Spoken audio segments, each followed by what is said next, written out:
Estou aqui para responder algumas dúvidas em relação à cirurgia plástica de abdômen.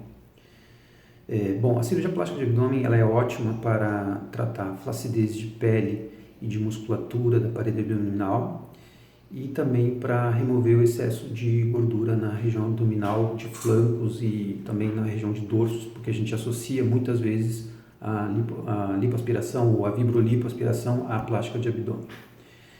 A primeira pergunta é a seguinte: se é normal haver perda de sensibilidade na pele? Sim, é muito comum haver perda de sensibilidade transitória da pele, principalmente na região entre o umbigo e a cicatriz, ou seja, abaixo do umbigo.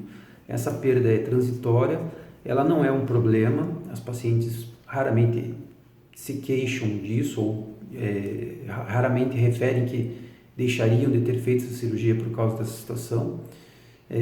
No entanto, o ganho da sensibilidade vai ocorrendo aos poucos, à medida que os meses e mesmo os anos vão passando, então isso não é um grande problema, né? Então, a segunda questão é sobre quanto tempo leva para que desapareçam os roxos e as manchas de sangramento após a cirurgia de plástica de abdômen e lipoaspiração. Geralmente, em torno de 4 a 5 semanas, essas manchas já vão desaparecer. Mas o mais importante é a orientação de que as pacientes não devem tomar sol nas áreas operadas por pelo menos 3 meses de pós-operatório, para que não ocorra o risco de formação de manchas, tá? Essa orientação é muito importante. Então, a paciente tem que evitar exposição solar, usando protetor solar na área que foi operada e, de preferência, cobrindo com roupa também. A terceira questão é sobre o dreno, se ele é obrigatório ou não. O dreno ele é necessário após uma cirurgia de abdominoplastia, principalmente quando a gente associa isso à lipoaspiração. Ele é muito importante, ele é uma segurança, tanto para o paciente quanto para a equipe cirúrgica.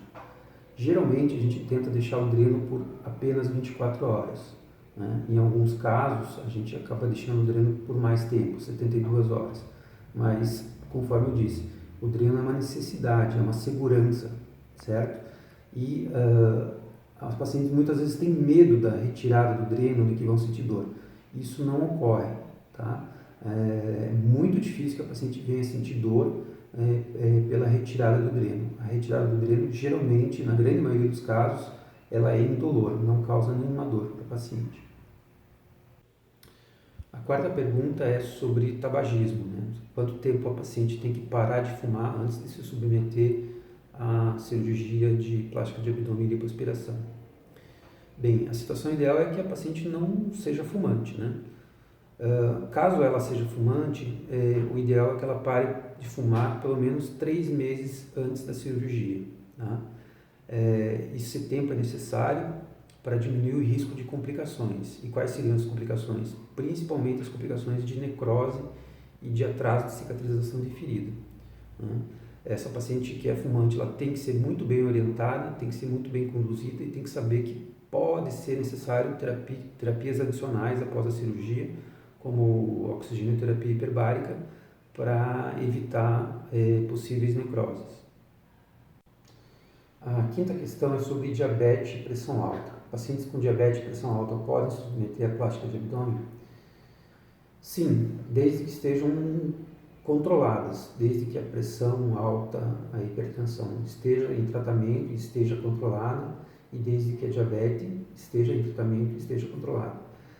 No entanto, pacientes com diabetes tipo 1, que fazem uso de insulina, que necessitam de altas doses de insulina, são mais complicadas, né? Aí tem que se avaliar risco-benefício de fazer a cirurgia ou não. Conforme eu disse previamente, a cirurgia ela tem resultados muito bons para pacientes com flacidez de pele, com flacidez de musculatura e com excesso de tecido gorduroso na parede abdominal. Quando bem orientada e bem conduzida, os resultados são muito bons e o índice de satisfação é muito bom também.